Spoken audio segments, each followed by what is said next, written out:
बिस्मिल्लाहिर्रहमानिर्रहीम। अस्सलाम वालेकुम। मोहम्मद जमील शाहिद आपसे मुखातब है। मैथ 9th के सिलसिले में इस वक्त हम लेक्चर नंबर 29 दे रहे हैं और ये हमारी एक्सरसाइज नंबर 2.3 है और सारे सवालात हम हल करेंगे। और मौजू है रियल एंड कम्प्लेक्स नंबर्स। ये जो है ना मौजू जो है ना इसके आगे जो मौजू है रेडिकल्स एंड रेडिकेंड्स है, यानी मश्क नंबर 2.3 सवाल नंबर 1 से 3 तक हम हल करेंगे। 1 से 3 तक। तो रेडिकल्स क्या होते हैं? अगर ए एक हकीकी अदद हो, मसलन कोई अदद है, और एन एक मुस्बत इंटीगर हो, यानी कोई हिस्सा हो जो पूरा हो, मतलब 1 2 3 4 में से हो, जो 1 से बड़ी हो, फिर एक्स एन बराबर ए होगा। यानी इसको लिख लेंगे एक्स की पावर एन बराबर ए, ये लिखेंगे। यानी इसके ये एक्सपोनेंट है, ये बेस है और ये उसका आंसर समझो ये है। तो इसको लिखा जाएगा nth रूट ऑफ ए, यानी ये nth रूट ऑफ ए यानी जवाब तक का इसका असल में लिखा nth रूट। इसको हम ये x बराबर a raise to the power 1/n भी लिख सकते हैं, यानी a के ऊपर ये 1/n भी लिख सकते हैं। और या फिर हम इस तरह से भी लिख सकते हैं x बराबर है a ये √n। यहाँ जो n है, n मतलब हिंसा है, और ये n है, ये है 1/n, ये हिंसा है। और ये जो है ना ये 2 जो अगर हो तो 2 नहीं लिखा जाता, ये 3 से ऊपर शुरू होता है, कोई भी 3 से ऊपर लिखा जाता है। 1 की तो खैर वैल्यू नहीं होती, 1 तो ये √ ही ख़त्म हो जाता है, तो 2 जो है ना ऊपर लिखा जाएगा। यानी इसको n a में n को इंडेक्स कहते हैं, जबकि इसको रेडिकल साइन कहते हैं। और इसमें a को यानी ये अंदर जो √ के अंदर होता है, इसको a रेडिकेंड कहेंगे। मसलन अब मज़ीद तशरीह ये है 4 × 4 × 4, यानी 4 × 4 × 4 बराबर 64 होता है। इसको हम लिखेंगे 4 की ताकत 3 = 64। इसका मतलब 4 को 3 मरतबा मल्टीप्लाई किया गया, इसको आपस में मल्टीप्लाई किया गया, इसका मतलब ये लिख सकते हैं। यानी 4 को 3 मरतबा आपस में ज़रूर दी गई। इसको शॉर्ट कट तरीके में 4 की 3 बराबर 64 लिखा गया। अभी हम बता रहे हैं कि अब हम इस 4 को लेते हैं और उल्ट बात करते हैं, यानी 64 अंदर रखते हैं। तो 64 जो जवाब है यहाँ, यानी 4 की ताकत 3 का जवाब 64 है।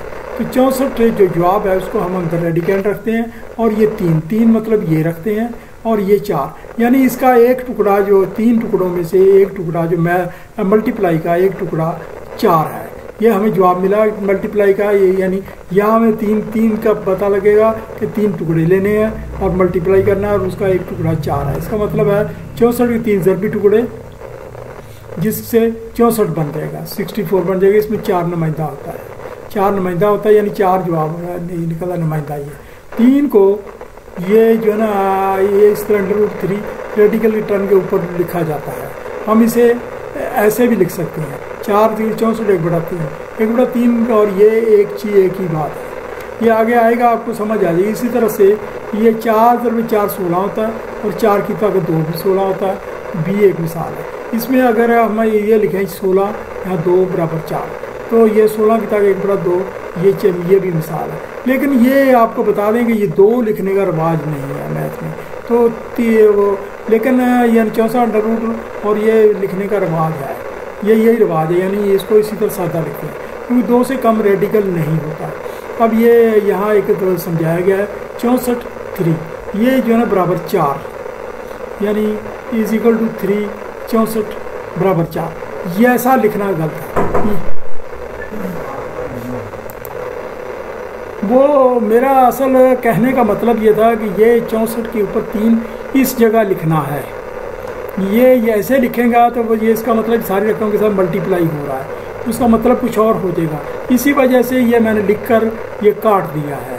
काट का मतलब ये तरीक़ेकार बिल्कुल गलत है। इस तरह तहरीर ये 3 की 64 तो को ये भी समझा जाएगा, यानी ये जो है ना ये और ये एक ही बात है। 3 यहाँ लिखा जाए या यहाँ मल्टीप्लाई लिखा जाए, यानी बेसिकली मल्टीप्लाई हो रहा है, ठीक है।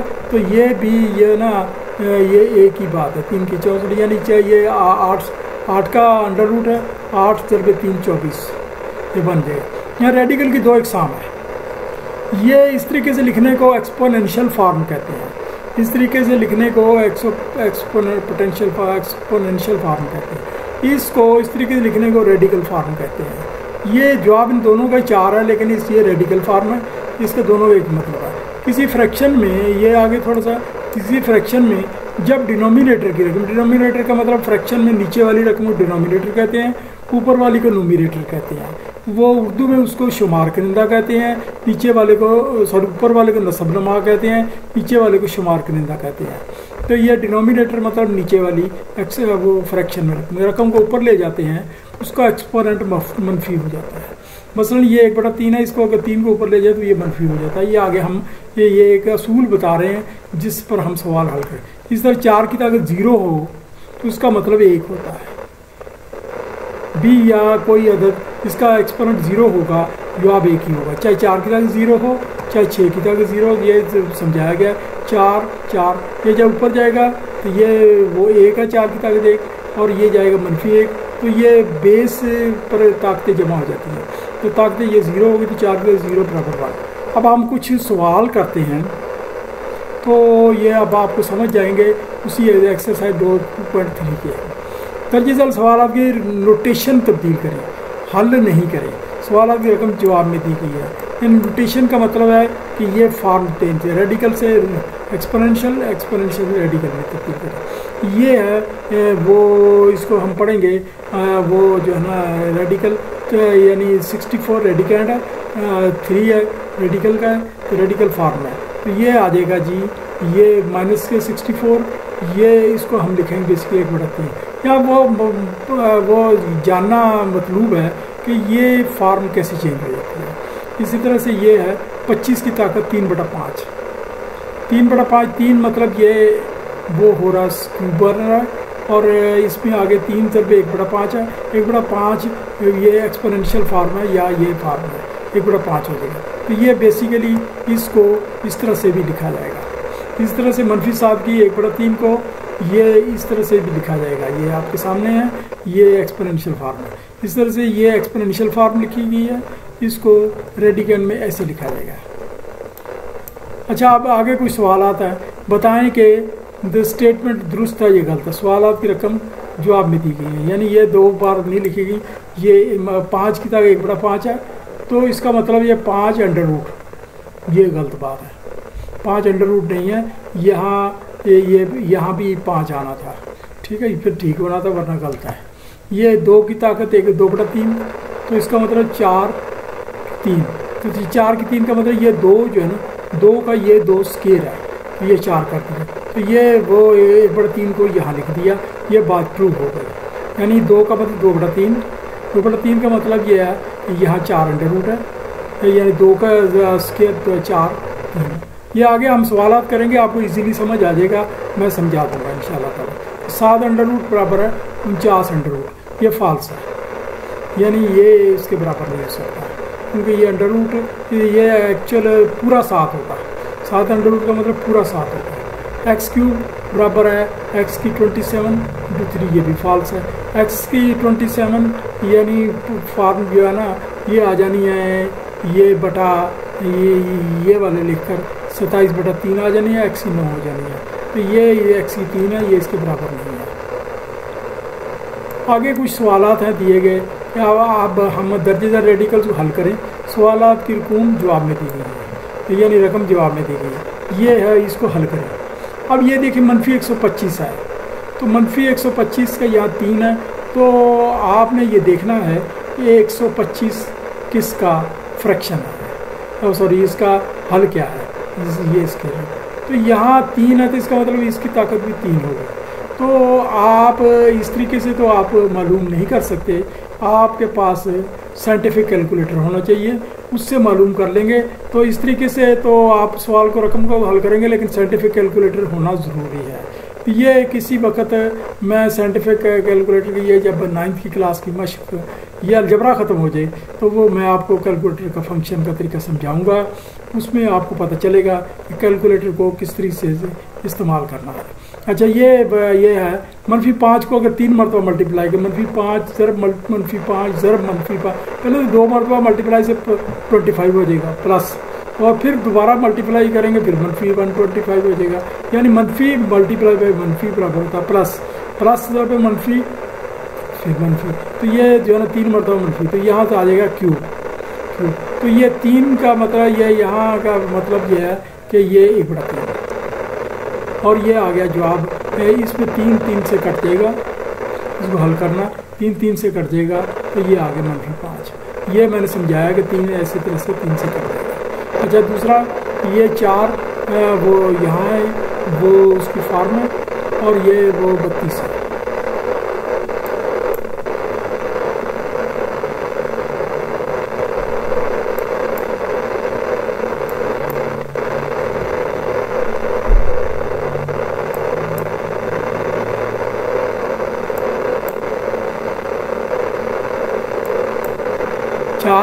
ये रेडिकल फॉर्म है, ये 32 है।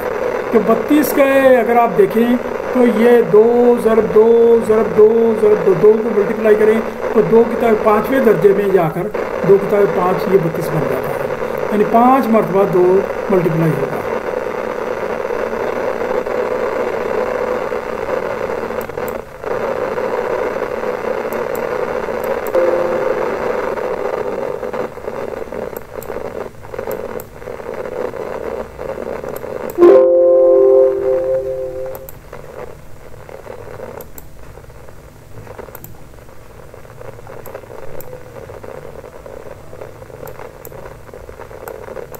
ये जो है ना, मैं ये बता रहा हूँ 5 मरतबा जब 2 को मल्टीप्लाई करेंगे 2 की ताकत 5, ये हो जाएगा।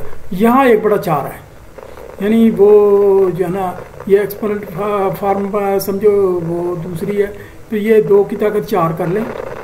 ये जो है ना हम जब करते हैं हल तो बेस 1 रहते हैं, जबकि एक्सपोनेंट जमा होते हैं, इसको पावर भी कहते हैं, तो ये जमा होते हैं। तो ये अब नीचे जो है ना, अब अगर फर्ज के 2 को ख़त्म करें तो 4 1 जब 5 हो जाता है, इसके 2 हिस्से थे। अब इसके 2 हिस्से जब किए 2 की ताकत 4, तो यानी 2 दूनी 4 दूनी 8 दूनी 16, तो ये 16 पर जाकर ना 4 का स्केयर मुकम्मल हो जाएगा। तो 4 यानी 2 की 4 का स्केयर मुकम्मल हो जाएगा। तो इसको हम इसको बाहर निकालते हैं, ये 2 की ताकत 4 और इसको 1/4 कर लेते हैं। 1/4 4 से कट गया, ये 2 की 4 ये हो गया, ये 2 की ताकत 1 हो गया, ये 2 की ताकत 1/4, यानी ये 4 की ताकत 1/4 दोनों पर आनी है, इस पर भी आनी है और इस पर भी आनी है। इसे 2 हिस्से किए, ये हो गया हमारा 16 है, ये 2 32। तो ये ताकत 1 मैंने आपको बताने के लिए लिख दी है, वरना लिखने का रिवाज नहीं होता। तो ये जो है ना 2 दूनी 4 दूनी 16, और ये बन गया 2 की ताकत 4, मतलब 1/4, फिर 2 की ताकत 1/4 ये हो गया। तो ये इसमें 4 से कट गया, तो 2 रह गया। तो ये इसको हम 2 ज़रबे 2 की ताकत 1/4 लिख सकते हैं। इसको हम इस तरफ से 2 बाहर लिख दिया, तो ये रेडिकेंट फॉर्म में भी लिख सकते हैं, यानी वो दूसरे फॉर्म में भी लिख सकते हैं। अब तीसरा सवाल है 3/32, ये 5 है। अच्छा, यहाँ ये जो 5 है ये इस पर भी लागू हो रहा है, ये इस पर भी हो रहा है, यानी इसकी ताकत 3 की 1/5 है, 32 की भी 1/5 है। अब आ गया 3 2/5, यानी इसको हमने देखा 2 दूनी 4 दूनी 8 दूनी 16 दूना 32, यानी 5 मरतबा है। इसको 2 की ताकत 5 लिख दी, तो ये हमने चेंज कर दिया।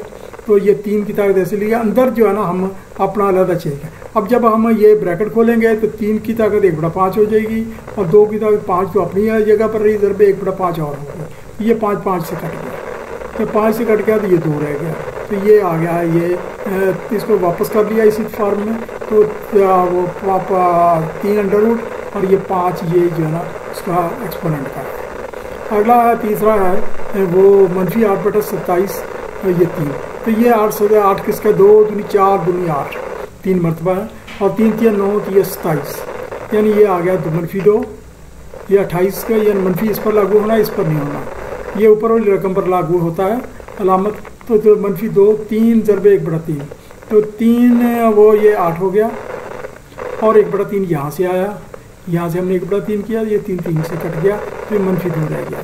और इसका भी 3 का 3 3 9 27, 3 मरतबा है, 3 3 9 27, तो ये ज़रबे 1/3, ये इस 3 के से आया, 1/3 आया, तो ये भी कट गया, तो ये रह गया -2/3।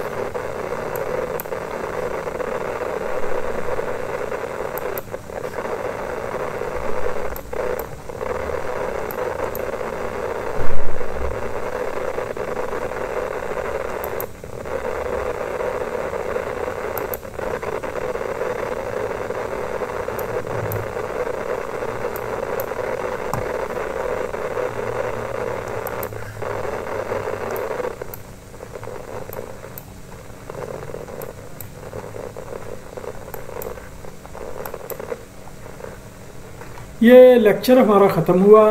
ये लेक्चर ख़त्म करने से पहले ना मैं एक रिक्वेस्ट करना चाहता हूँ आपसे कि आप अपनी कॉपी पेंसिल लेकर बैठें और तवज्जो से इसको हल करके देखें।